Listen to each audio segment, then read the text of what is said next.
Well, here we are. I turned down here at the next block. Thanks, mister. I'll get off there.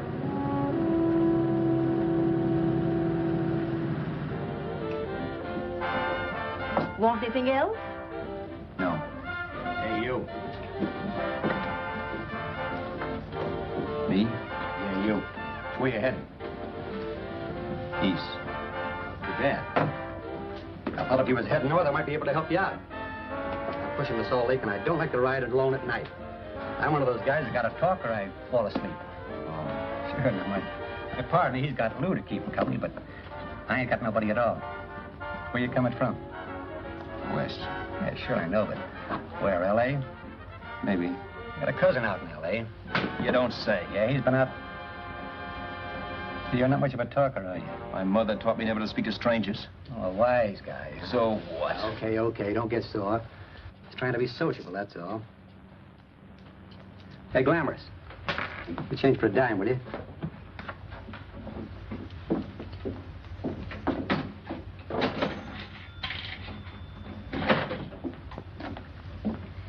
Let's have something quieter this time, Joe. My head's splitting. Is that what's wrong with it? Done with your coffee? No. And don't rush me, will you?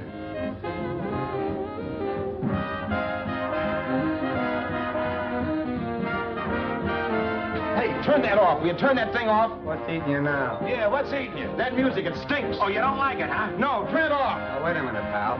That was my nickel, see? This is a free country. And I play whatever I wanted.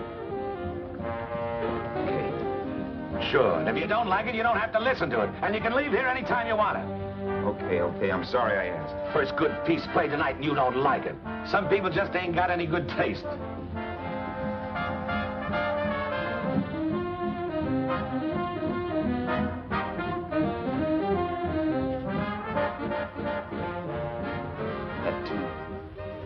That tune. Why was there always that rotten tune? Following me around, beating in my head, never letting up. Did you ever want to forget anything? Did you ever want to cut away a piece of your memory or blot it out? You can't, you know. No matter how hard you try.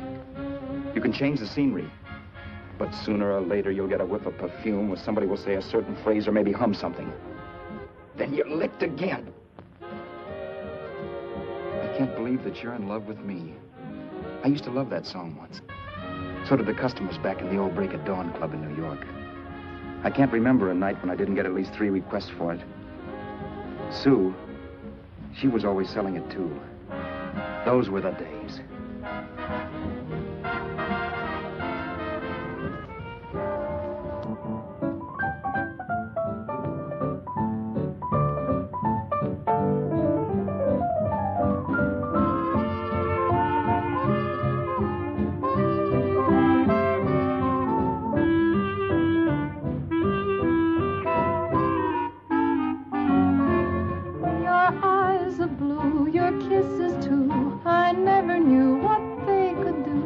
I can't believe that you're in love with me. You're telling everyone you know that I'm on your mind each place you go. They can't believe that you're in love with me. I have always placed you far above me. I just can't imagine that you love me. And after all is said and done, to think that I'm the lucky one, I can't believe that you're in love with me.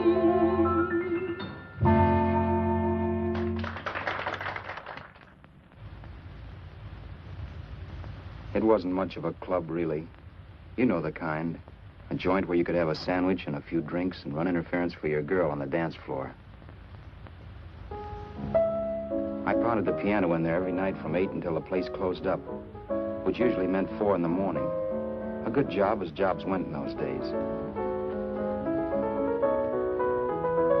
Then, too, there was Sue, who made working there a little like working in heaven. But how we felt about each other, well, there was nothing very unusual in that. I was an ordinary healthy guy, and she was an ordinary healthy girl, and when you add those two together, you get an ordinary healthy romance, which is the old story. Sure. But somehow, the most wonderful thing in the world.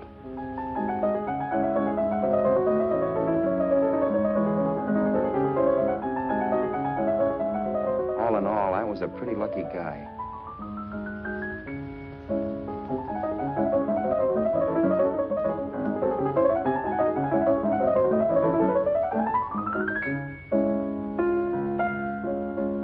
Mr. Paderewski, I presume. It's beautiful.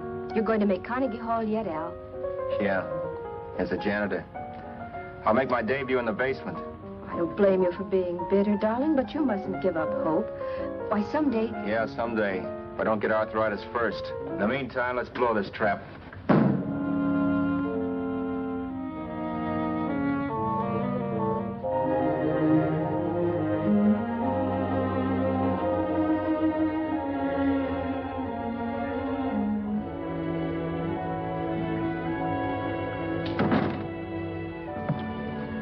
Like to get something to eat, hon? Oh, I don't think so, Al. I lose my appetite working in this flea bag. Let's go home. Okay. I can't stand much more of that dump. Did you see that drunk tonight trying to paw me? No, what drunk? Does it matter what drunk? Say, what's the matter with you tonight, darling? That's the third time you started to tell me something and then stopped. We shouldn't have any secrets from each other, Sue. Next week, we're going to make with the ring and the license. You and me will be a team. Yes, that's right. In the Bush League. I don't get you. We've been struck out. It's a funny way to talk, darling. Don't you want to marry me? Al, look, I love you. You know I do, and I want to marry you. But? But not now. Only after we've made good. Sunday, I'm going away. Oh, I know you'll think it's silly. That's why I hesitated to tell you. But I'm going to California. I want to try my luck in Hollywood. That's the most stupid thing I ever heard of. Don't you know millions of people go out there every year and wind up polishing cuspidors? I thought you had better sense. You sound as if you don't think I have any talent. That has nothing to do with it. I'll make out all right. Maybe. But what about me? Doesn't it mean anything to you that you're busting up all our plans? We may not see each other for years? It won't be that long. I thought you loved me. I do. You know I do. Well, here we are. Al, why can't you see my side of it? I'm young. We both aren't. And we've got all the time in the world to settle down. Oh, really, darling, what I'm doing is the only sane thing to do. I hate the thought of being so far away from you, but we'll be together again someday. Maybe you'll decide to come out too later on. So long. Al, aren't you going to kiss me goodnight? Sure. Why not? Good night.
Say, Roberts, you hit the jackpot this time.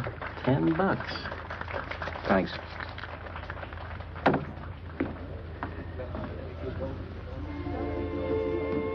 So when this drunk handed me a 10 spot after a request, I couldn't get very excited. What was it, I asked myself? A piece of paper crawling with germs. It couldn't buy anything I wanted. It couldn't... Then I thought of something.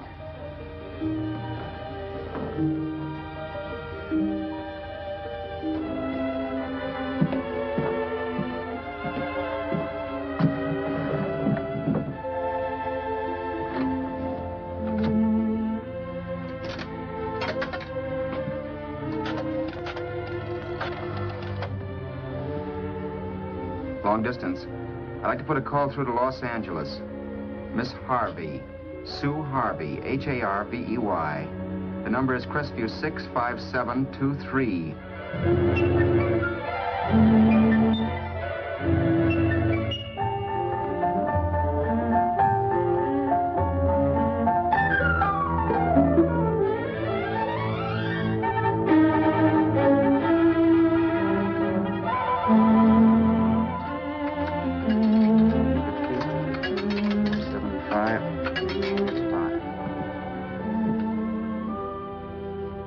Hello, Sue? This is Al. Oh, baby, it's great to hear from you, too. What's that? You do? Oh, me too, darling. I thought I'd go batty without you. I just had to... Huh? You're working as a hashlinger? Gee, honey, that's tough. Those guys out in Hollywood don't know the real thing when it's right in front of them. You just stick it out, Sue, baby. Keep going around to those casting offices. I'm sure you'll click. Look, I'll tell you what. You stay put out there, I'll come to you. No, don't try to stop me. Just expect me. Train? Who knows? Train, plane, bus, magic carpet. I'll be there if I have to crawl. If I have to travel by pogo stick. And then, let's get married right away, huh? That's the stuff. That's what I've been wanting to hear you say. Well, goodbye for now. I'll be seeing you soon. Yeah. Bye. The only way I could cross country was to thumb rides. For even after hawking everything, I only had enough money to eat. Money. You know what that is. It's the stuff you never have enough of. Little green things with George Washington's picture that men slave for, commit crimes for, die for. It's the stuff that has caused more trouble in the world than anything else we ever invented. Simply because there's too little of it. At least I had too little of it. So it was me for the thumb.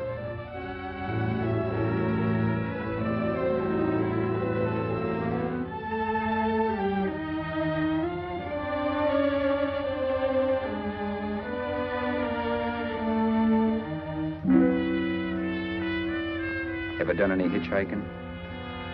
It's not much fun, believe me. Oh, yeah, I know all about how it's an education, how you get to meet a lot of people and all that.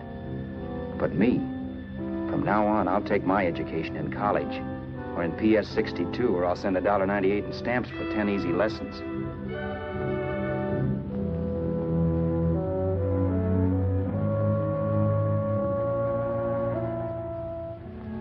Thumbing rides may save you bus fare, but it's dangerous.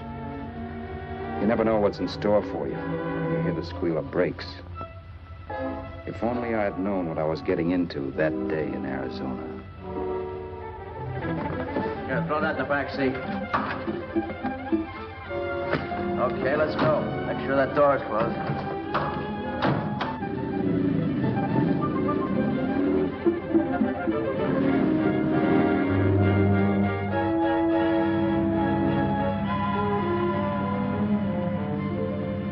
Emily Post ought to write a book of rules for guys thumbing rides. Because as it is now, you never know what's right and what's wrong.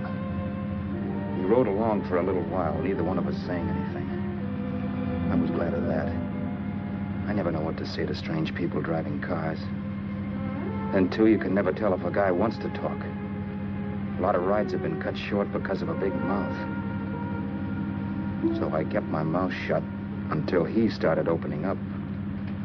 Hand me that little box in the compartment, will you, pal? Hold the wheel, will you?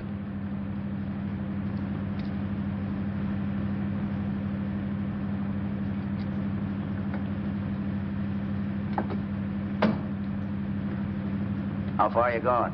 L.A. Well, you're really traveling, aren't you? Yeah, but I don't expect to make it for a couple of years at the rate I've been promoting rides. Not much luck, huh? Sure, all bad. Not many people stop for a guy these days. Afraid of a stick-up, maybe. Well, you can't blame them. Where you coming from? New York? Well, New York. You're in luck this time.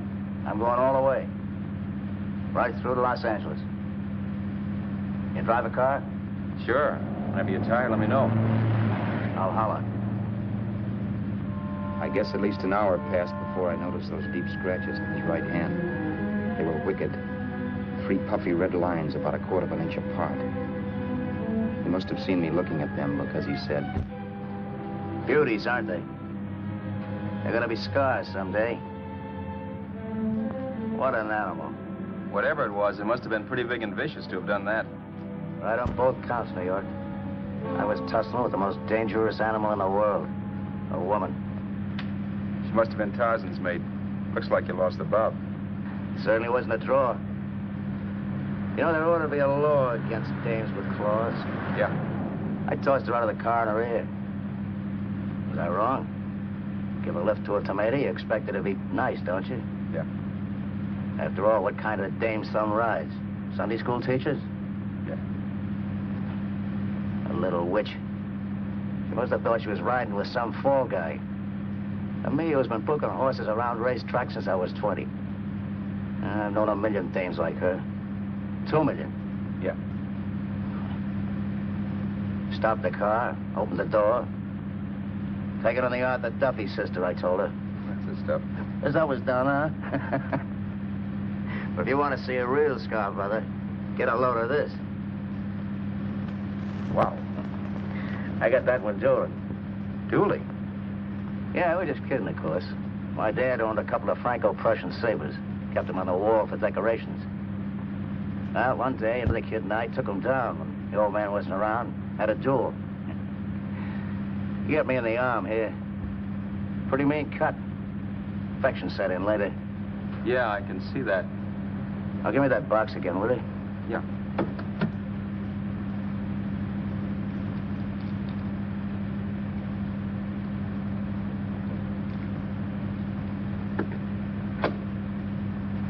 Pain made me lose my head, I guess. I began slashing. Before I knew it, I'd put the other kid's eye out. That was tough. Well, it was just an accident, of course. Do you know how kids are? I got scared, decided I was going to run away from home. Old man almost caught me when I was packing my duds. The bloody rag I had wrapped around my wrist hadn't caught his attention. You've seen the bundle for sure. But I beat it when he was phoning for a doctor. That was 15, 16 years ago. I haven't been home since. Pull in there for a bite or something, huh? a bite or something. Brother, was I hungry. I hadn't had anything in my stomach for hours. Yet even with that gnawing in the pit of my belly, I didn't want to be in too big a rush to put on the feed bag. First, I had to make sure this guy knew the score. If I got him down on me, goodbye ticket to Hollywood. I'll wait out here for you, mister. If it's the money, don't worry about paying for it. This time it's on me. Well, that's what... Haskell, think nothing of it. You make your first million, maybe you can do the same for me. Come on, New York. I gotta make the West Coast by Wednesday. There's a horse running in Santa Anita named Pirate Bicycle. Means dough to me if I'm on him. We'll make it all right. He did most of the talking during the half hour we were in the place. I ate. He rambled on about his old man, whom he hadn't heard from since he ran away as a kid. Now he happened to become a bookie. And then all about how he got rooked in Miami. One race, 38 grand. They cleaned out my book. How do you like that? That was tough luck. Yeah, and I'm supposed to be the smart guy. Well, you just wait. I'm going back to Florida next season with all kinds of jack. And you watch those stinkers run for cover. You want anything else? No, thanks. I've had plenty.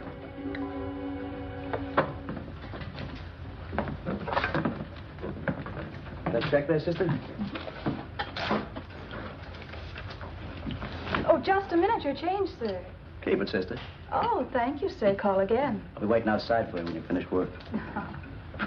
Sharp check, huh?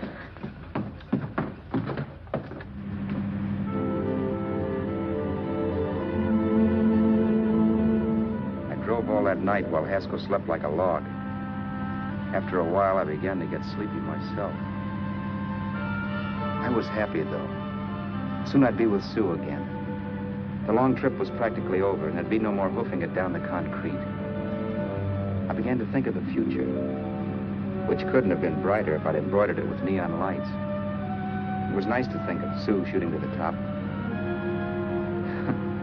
It's amazing what a full belly can do to your imagination.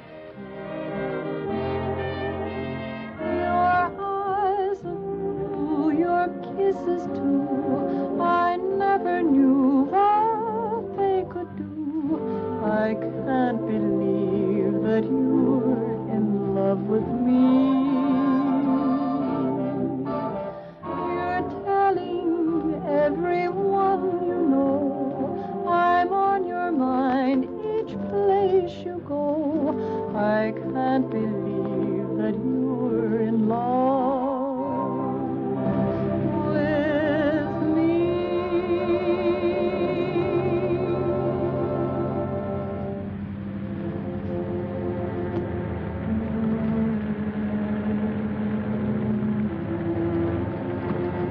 Mr. Haskell?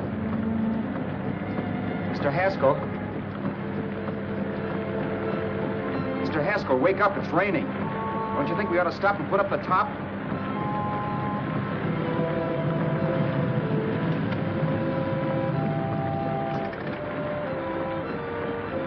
Mr. Haskell, I'm going to put up the top.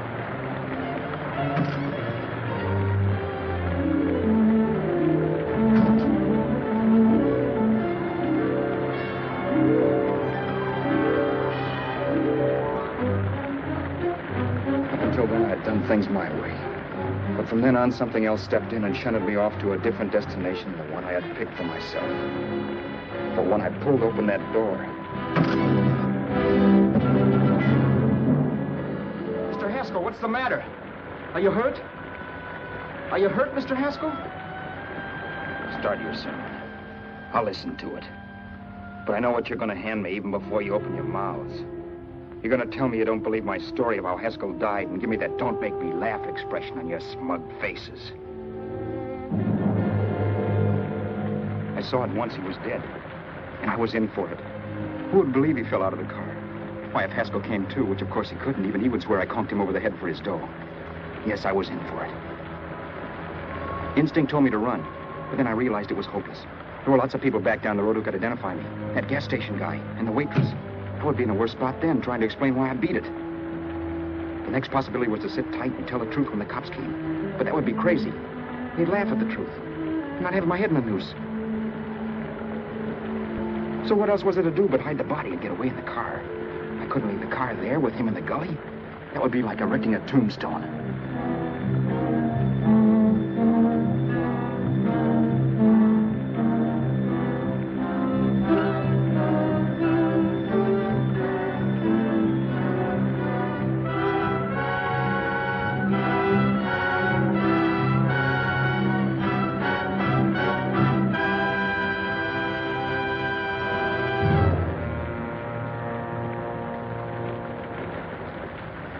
My idea was to cover him with brush, not to rob him. But then I remembered that even if I only drove the car for 100 miles or so, I would need money for gas.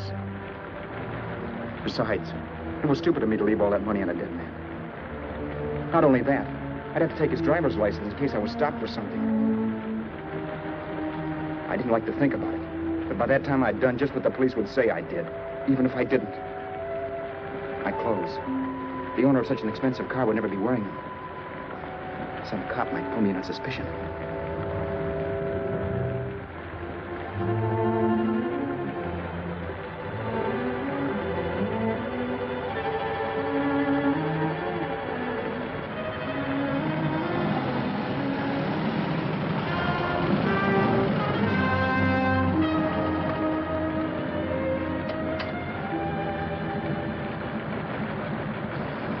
Hey, you, this your car?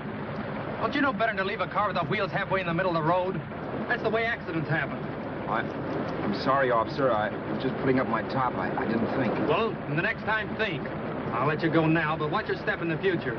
I know that's a lonely stretch, but cars come by here once in a while, and we have plenty of crack-ups. Thanks, officer.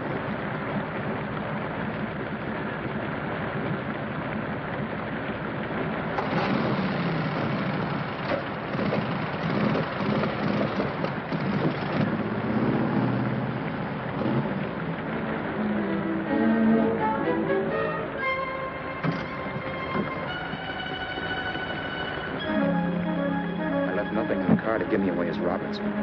If they found a dead man in the gully now, it would be me.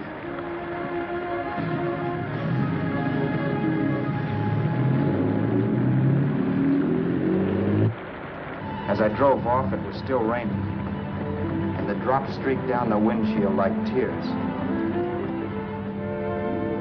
I kept imagining I was being followed and that I could hear sirens back in the distance. Just how long it took me to cover the 60-odd miles to the California state line, I don't know.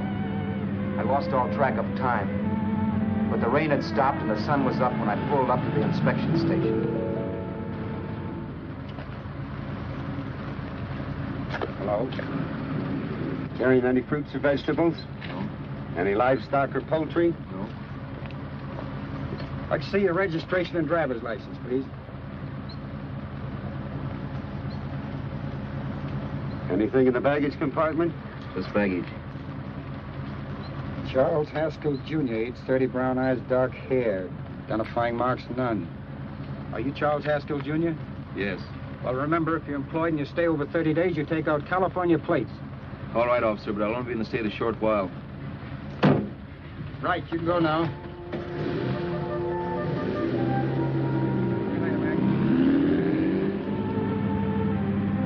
I couldn't drive any farther without some sleep. Cops or no cops, I knew I had to hit the hay and hit it hard. I was dead tired.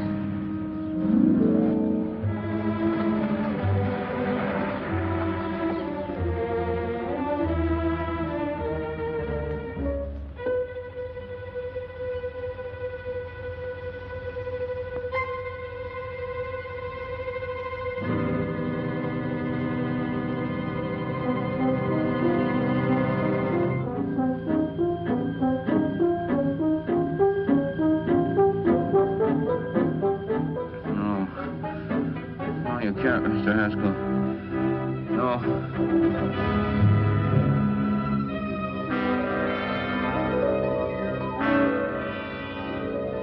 Mr. Haskell, you can't die. I think I did it. No, Mr. Haskell. No.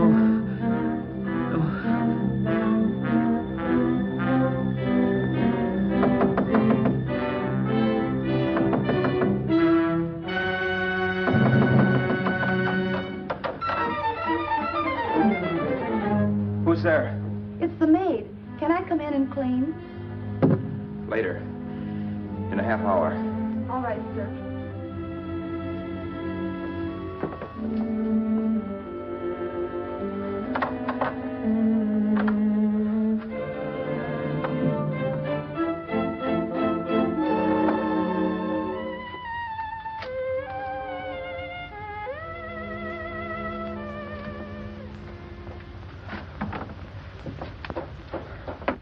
There was no time to lose. Every minute I had to be Charles Haskell was dangerous. And I'd have to be Charles Haskell until I got to some city where I could leave the car and be swallowed up.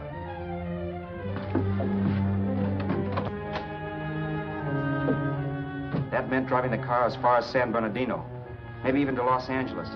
In a little town, I might be noticed, but in a city, I should be safe enough. Then, after I ditched the car, I could go on to Sioux. But those 5 minutes at the state line made me realize it might be a good idea to find out a little bit about Mr. Haskell. Then if anybody asked me questions, I could give the right answers. The first thing I found out was that I had $768. This was a lot of jack, but believe me, it was the kind of money I'd rather not have.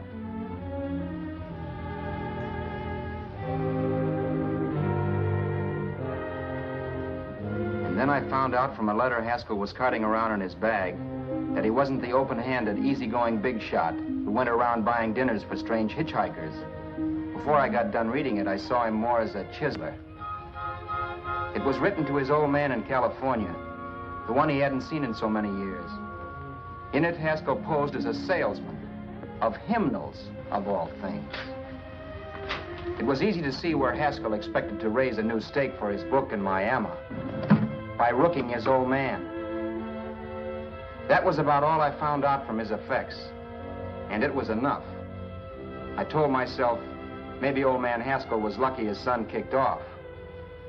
He would never know it, but it saved him from taking a flyer in sacred literature preferred.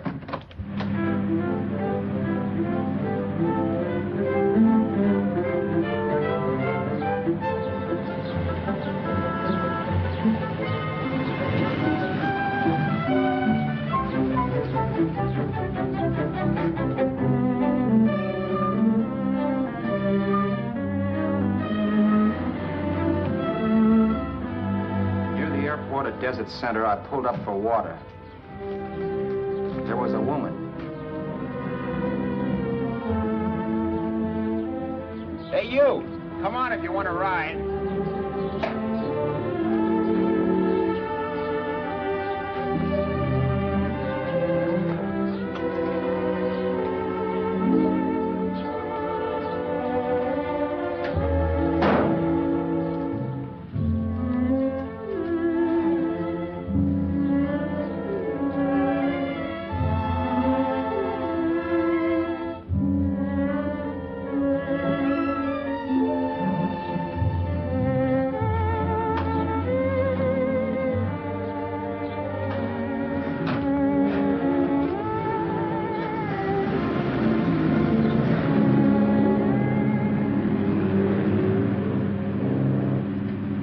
How far are you going?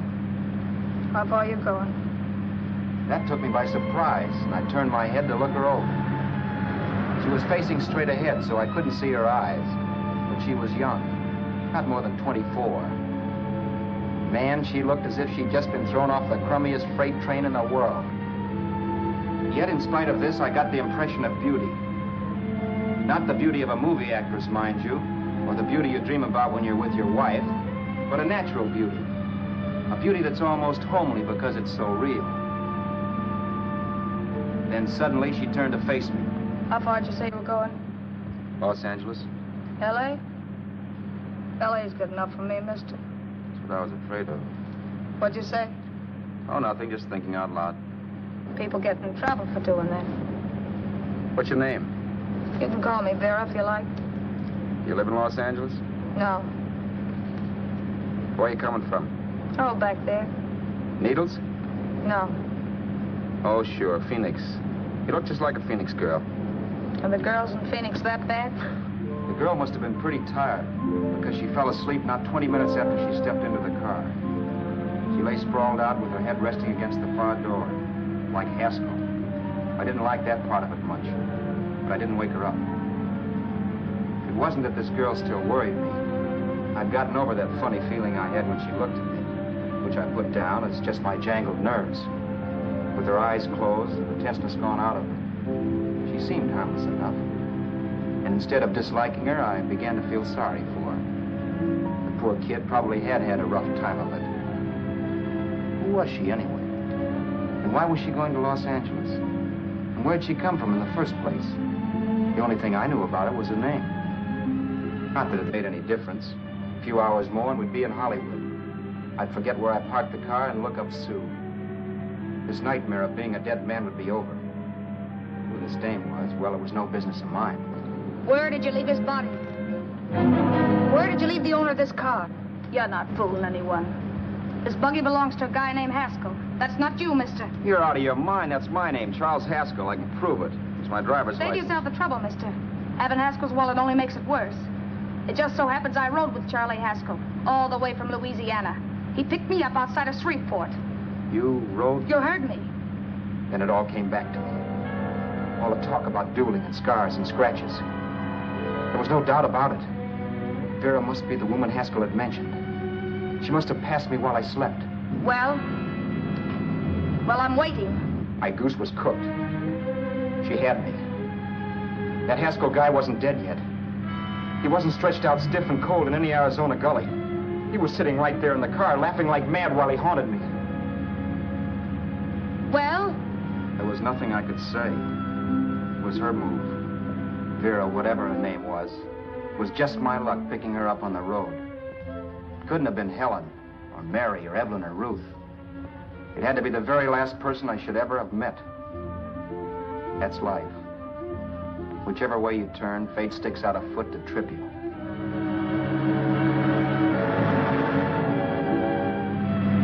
I told her everything, but she didn't believe my story. I should have saved my breath. That's the greatest cock and bull story I ever heard. So he fell out of his car. Say, who do you think you're talking to, a hick? Listen, mister, I've been around, and I know a wrong guy when I see one. What'd you do, kiss him with a wrench? Now, wait a minute. What I told you was true. You see, that's why I had to do it. You think I killed him. Well, the cops would have thought so, too. Yeah, well, maybe they still think so. What makes you so sure I'll shut up about this? Girl, I'm innocent. Give me a break, will you? It won't do me any good having you pinched. The cops are no friends of mine. Now, if there was a reward, but there isn't. Thanks. Don't thank me yet. I'm not through with you by a long shot. Let's see that roll.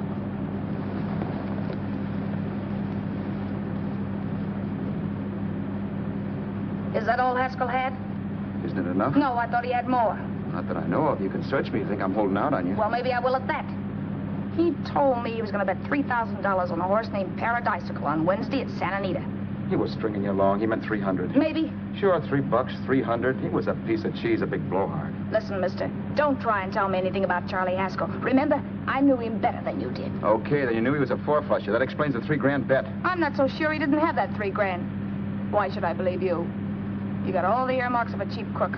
Now, wait a minute. Shut up. You're a cheap crook and you killed him. For 2 cents, I'd change my mind and turn you in. I don't like you. All right. Don't get sore. I'm not getting sore. But just remember who's boss around here. If you shut up and don't give me any arguments, you'll have nothing to worry about. But if you act wise, well, mister, you'll pop into jail so fast it'll give you the bends. I'm not arguing. Well, see that you don't. You know, as crooked as you look, I'd hate to see a fella as young as you wind up sniffing that perfume that Arizona hands out free to murderers. I'm not a murderer. Of course you're not. Haskell knocked his own head off. He fell, that's how it happened, just like I told you. Sure, and then he made you a present of his belongings. I explained why I had to do that. Doesn't make a difference one way or another. I'm not a mourner. I liked Haskell even less than I like you. Yeah, I saw what you did to him. What do you mean? Well, scratches on his wrist. Sure, I scratched him. I'll say you did. So your idea was to drive the car a little way, maybe into San Bernardino, and then leave it. You weren't going to sell it? Sell it? You think I'm crazy? Somebody else's car? See, all I want to do is leave it somewhere and forget I ever saw it. Not only don't you have any scruples, you don't have any brains. I don't get you. Maybe it's a good thing you met me. You'd have got yourself caught, sure. Why, you dope. Don't you know a deserted automobile always rates an investigation? Huh? Look, the cops find a car. Then they get curious. They wonder where the owner is. So, all right, they don't trace Haskell. They trace you. I never thought of that. The only safe way to get rid of the car is to sell it to a dealer. Get it registered under a new name. Say, stop at the next store. I want to get a bottle and do some shopping before we hit L.A. Okay. As soon as we find a place, I'll drop you off and pick you up later. Nothing doing. You're coming in, too. From now on, you and I are like the Siamese twins. Have it your way. I don't get the point. The point is, I don't want you to get lost. I'm not going to beat it if that's what you're afraid of. I'll say you're not. Well, I'm going to see that you sell this car so you don't get caught. Thanks. Of course, your interest wouldn't be financial, would it? You would want a small percentage of the profits. Well, now that you insist, how can I refuse? 100% will do. Fine. I'm relieved. I thought for a moment you were going to take it all. I don't want to be a hog. A few hours later, we were in Hollywood. I was recognizing places Sue had written about. It struck me that far from being at the end of the trip, there was a greater distance between Sue and me than when I started out. Vera wasn't kidding with that Siamese twins crack. She rented a little apartment as Mrs. Charles Haskell. When I objected to this, she explained that it was on account of the car. A dealer might think something was funny if he called and found we were using different names.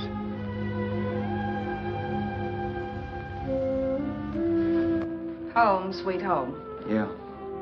Not bad, either.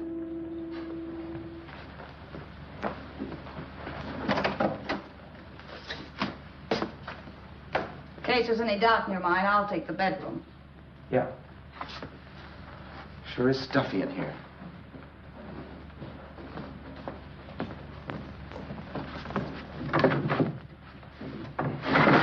Keep the window shut. Okay. The old crow downstairs said there's a folding bed behind this door.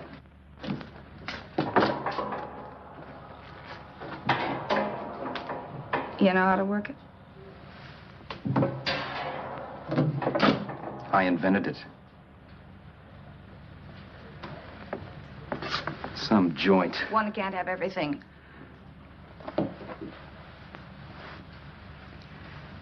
I'm first in the bathtub. I don't know why, but I figured you would be.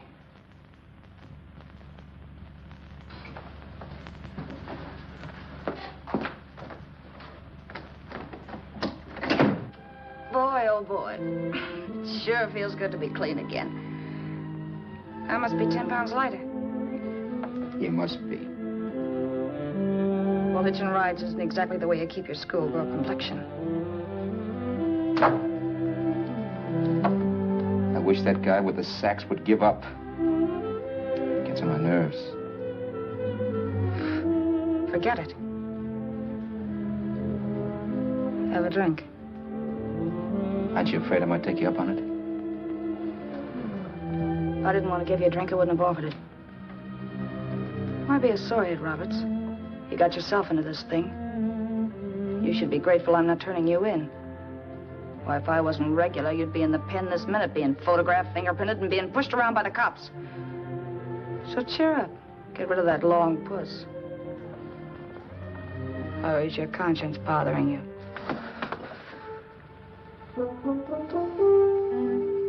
No. It isn't. Swell. That's the spirit. He's dead and no moaning around will bring him back. Anyway, I never could understand this worrying about something that's over and done with. Now look, Vera, for the last time I didn't kill him. Haskell was a sick man. Maybe he was dead before he fell out of the car. I don't know. Sure. He died of old age. All right. So if it'll make you sociable, you didn't kill him.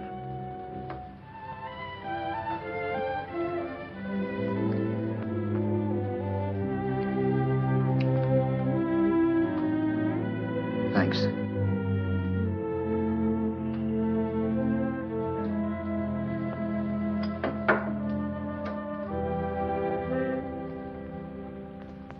We're out of liquor, Roberts. Yeah. Too bad.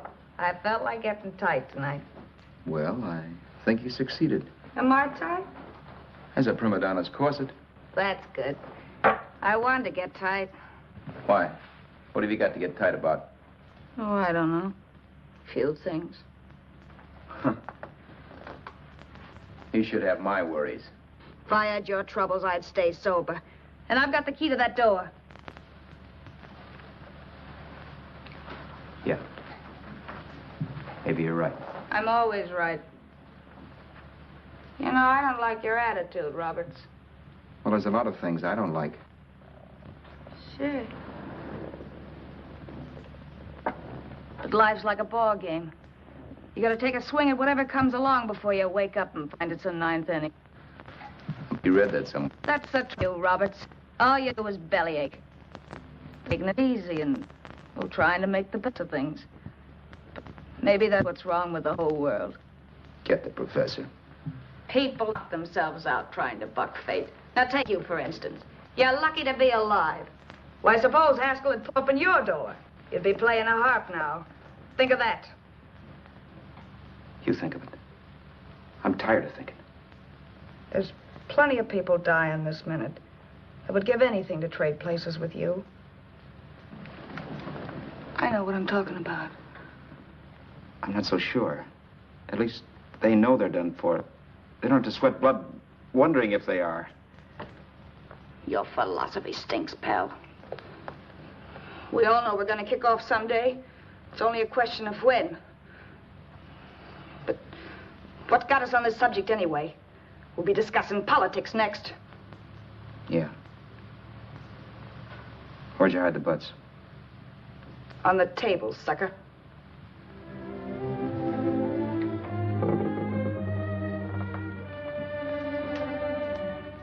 We bored each other with conversation for a couple of hours longer. Every 5 minutes, one of us was wishing we had another bottle or a radio or something to read. Then finally, we ran out of chatter. I know it's only 11 o'clock, but I want to get up early and make the rounds of the used car lots. No hurry about that. We've got all the time in the world. Maybe you have, but if you think I want to stay cooped up in this place any longer than I have to, you're batty. It's not a bad place. Pay plenty for diggings like this in New York. I wouldn't like it if it was the Ritz.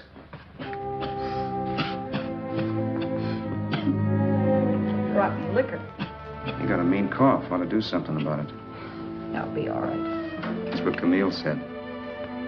Who? Nobody you know. Wasn't that the dame that died of consumption? Yeah. Wouldn't it be a break for you if I did kick off? You'd be free with all Haskell's dough and car. I don't want to see anybody die. Not even me. Especially not you. One person died of me. If you did, well, that's all I need.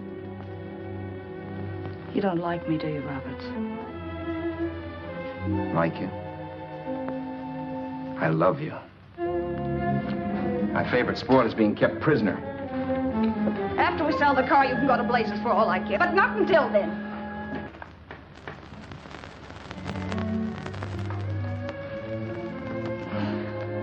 I'm going to bed.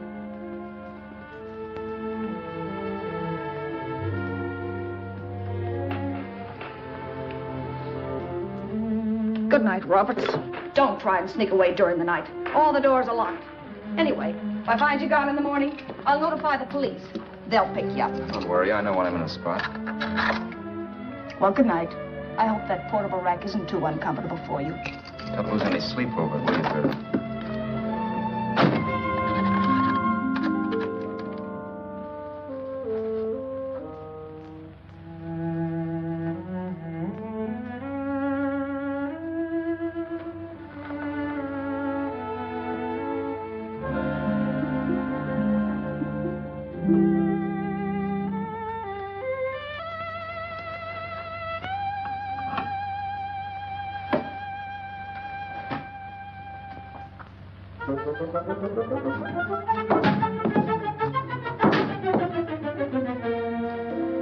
Crestview.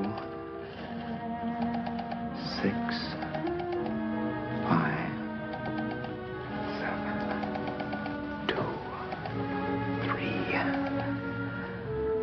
Hello? Hello? Hello? Hello?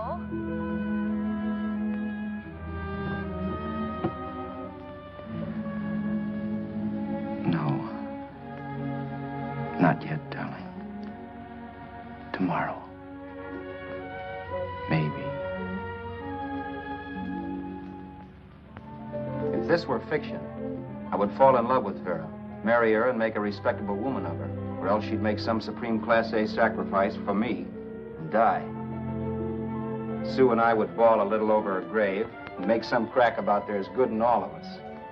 But Vera, unfortunately, was just as rotten in the morning as she'd been the night before.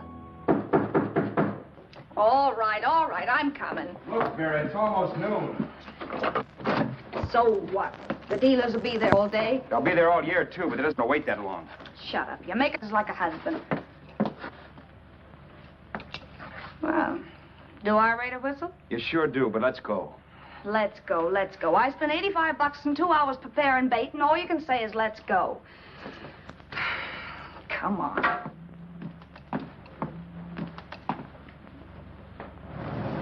We passed a few used car lots last night down this way. What do you think we can get for this heap? I don't know. Plenty. Just let me handle everything. Think we can get $2,000? I don't know, but don't worry. I'll squeeze as much out of this guy as I can. If I let it go cheap without a fight, he might think we've stolen the car. And listen, don't make any slips and call me Roberts. That'll cook us. I don't need you to tell me that. You better just sit by and keep your mouth closed. Remember, we're both in the soup if anything happens. Forget it and drive. You're my wife, Vera Haskell. Look, after the deal's closed, let's go back to that place on Hollywood Boulevard where I saw the fur jacket. I want to buy it. After the deal's closed, I'm saying goodbye to you. That's right, I forgot. I guess I'm getting kind of used to you. Well, that's a habit you could start breaking. Let's try this place in the middle of the block.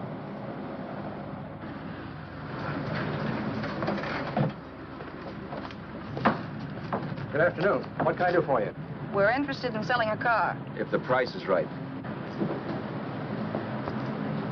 Well, if it's in good mechanical condition, it should blue book for about $1,600. Tony, take a look at this motor. $1,600. Are you kidding?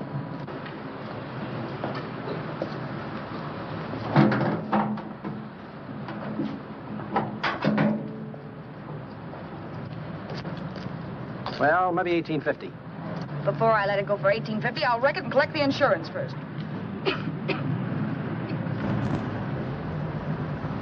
Lady, this motor's seen a lot of driving.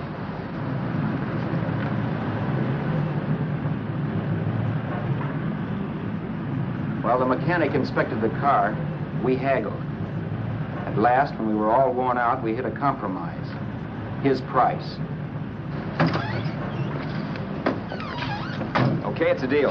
All right, come in, we'll sign the papers. I have the ownership papers right here with me. Look, Vera, in the meantime, will you clean a dash compartment? There may be some stuff in it. All right, darling. $1,850. That dirty crook.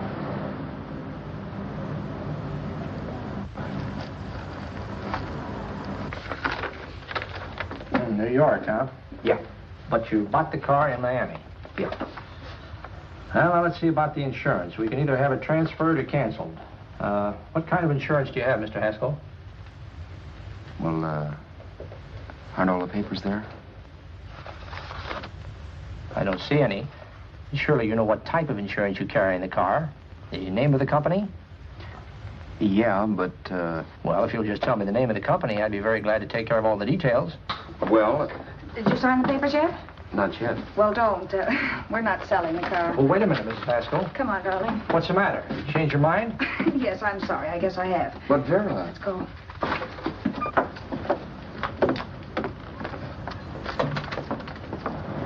You got me out of a tight spot, Vera.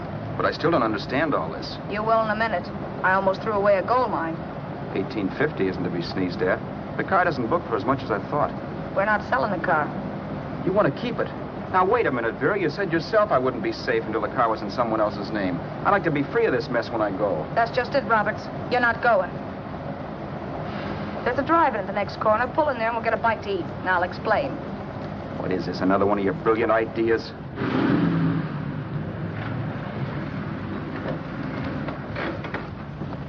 Oh, can I take your order? Make mine a ham sandwich and coffee. And for you, sir? Oh, I don't care. The same. Thank you.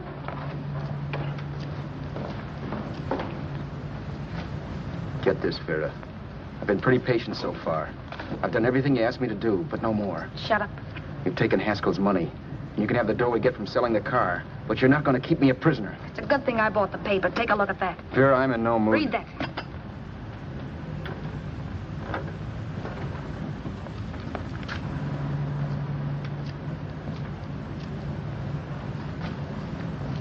No. Yes. No, I won't do it. Yes, you will. You think I'm crazy? It's impossible, I tell you. Excuse me.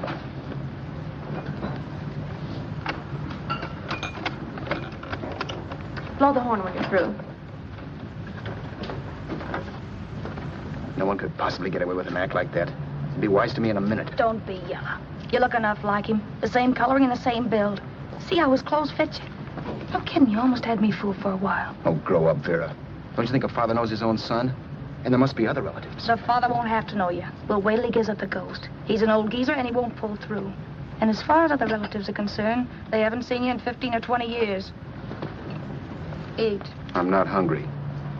And I won't do it. It's not as tough as it sounds. Remember, you've got all kinds of identification. His car, letters, license. I could never get away with it. It's the stupidest thing I've ever heard. The old boy has scads of dough.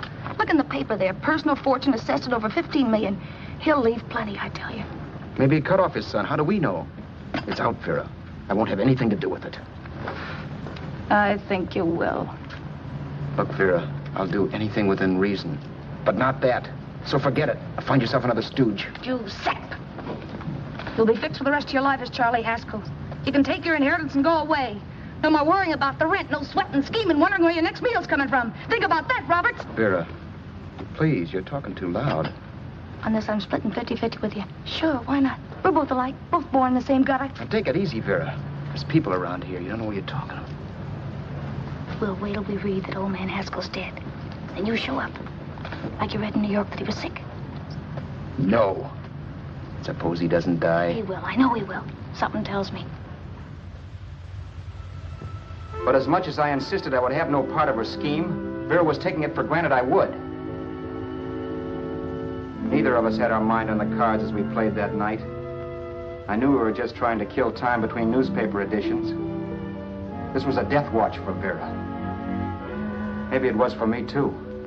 Don't you realize if I'm caught, they'll want to know where I got the car and stuff, and they'll have me on a murder charge. If you're smart, you won't get caught.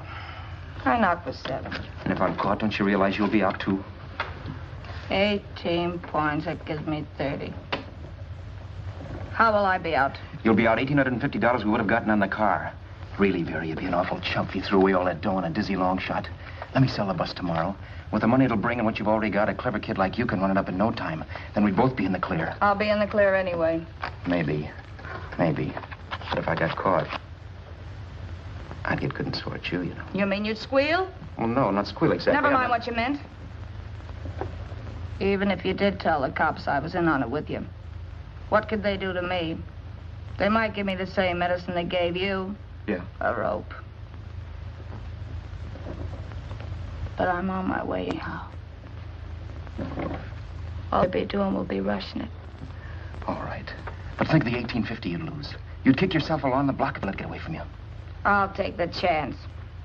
Want another drink? You're being a goon. That's the way people wind up behind the 8 ball. Once they get a few dollars, they become greedy and want more. My. Caesar. Who? You know that Roman general? He got his for being greedy. He wasn't satisfied, so the final wind-up was he took the count. A couple of days ago, you didn't have a dime. Why, you were so broke you couldn't pay cash for a postage stamp. Now you've got almost $700 with $1,850 in the offing. Take my advice. Don't try for more. I'm tired of this game. Let's have some blackjack. Play solitaire. Okay, I will if that's the way you feel about it. That's the way I feel about it. Getting sore and throwing things won't help much, Roberts. I'm really doing you a favor. I help you out of a jam by keeping my mouth shut. I show you how to make some soft money. And what thanks do I get? Thanks. Sure. Or would you rather call the cops and told him you killed a man and stole his money? I didn't kill anybody. Yes, you did. No, I didn't. You know I didn't. All right, then. Suppose I call the cops. If you're innocent, what do you got to be scared of? Okay. Call them, you mutt. Go ahead and call them. See if I care. At least they'll give me a square deal. You want me to call them? You heard me. But I'm warning you. If I'm pinched, I'll swear you were in on it. I'll say that you helped me. If I fry, I'll get even with you. You wouldn't dare. You're chicken. Yeah? Then try it and see. Call them. Yeah. Okay, I will.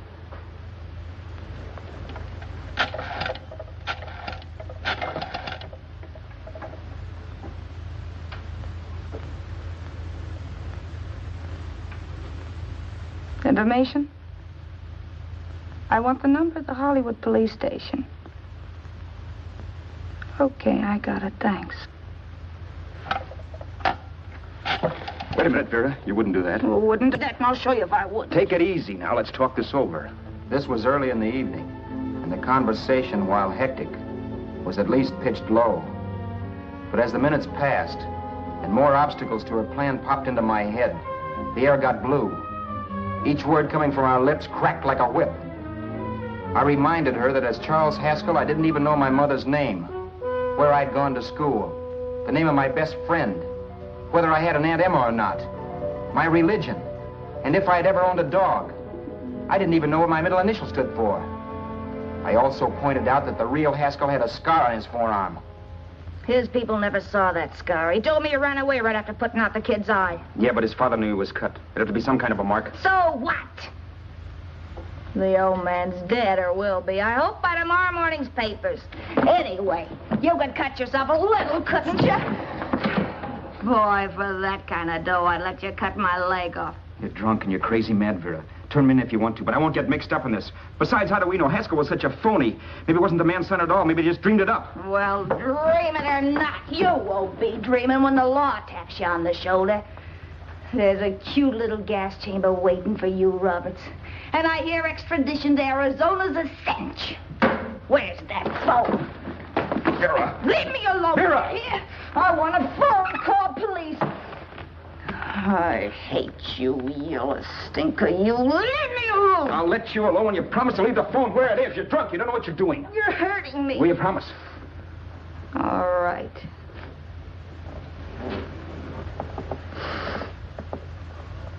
You hurt me. I'm sorry, but... And it's hot in here. Open up a window. It's not hot. Don't tell me. Now, do you do it or do I do it? You're no gentleman, see? Yeah. All right. I'll open up the window.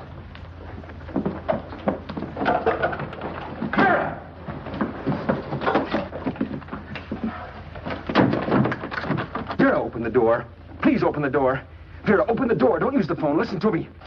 I don't like you, Roberts. You're no gentleman, see? You hurt my hand, and I'm going to get even with you. If you don't open the door, I'm going to kick it down, Vera. Vera, don't call the cops. Listen to me. I'll do anything you say. Vera, let me in. I'll break the phone.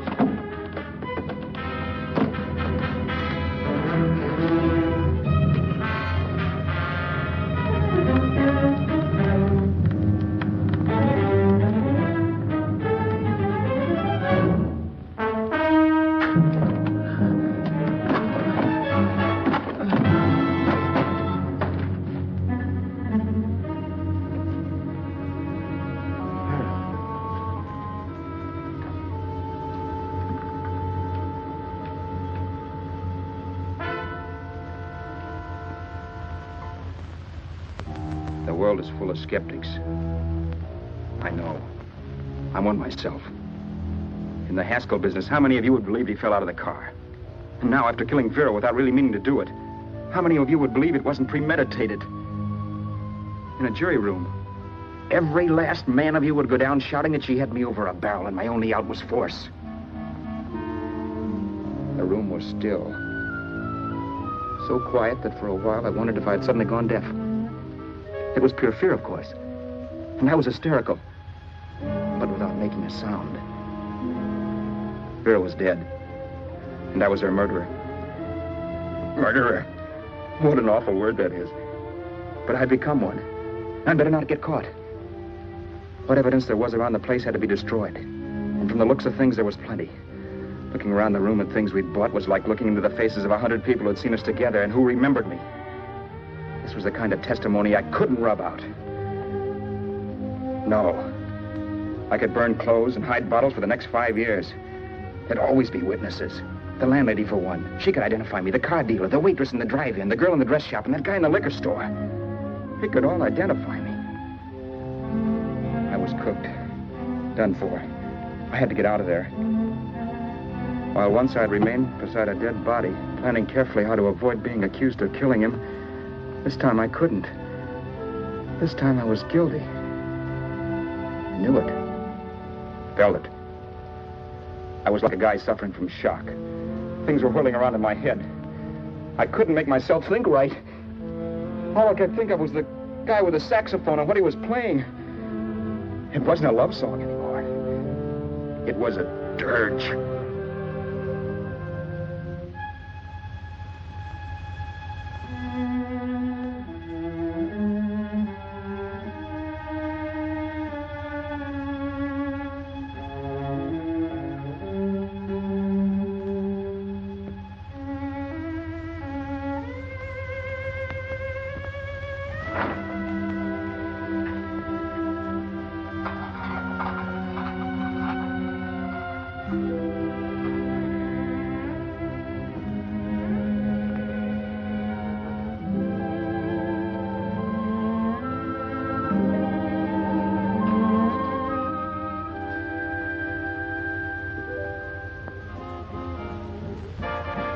My problems weren't solved.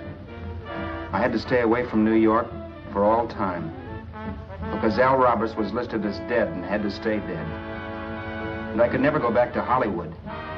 Someone might recognize me as Haskell. Then, too, there was Sue. I could never go to her with a thing like this hanging over my head. All I could do was pray she'd be happy.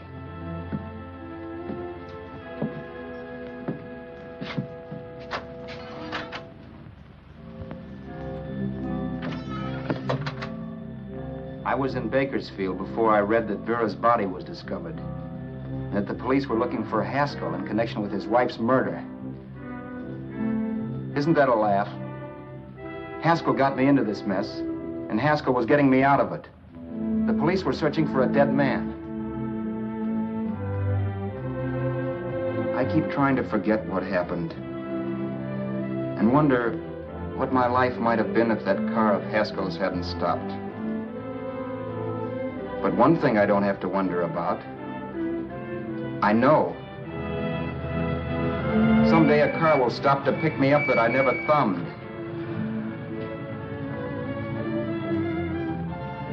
Yes.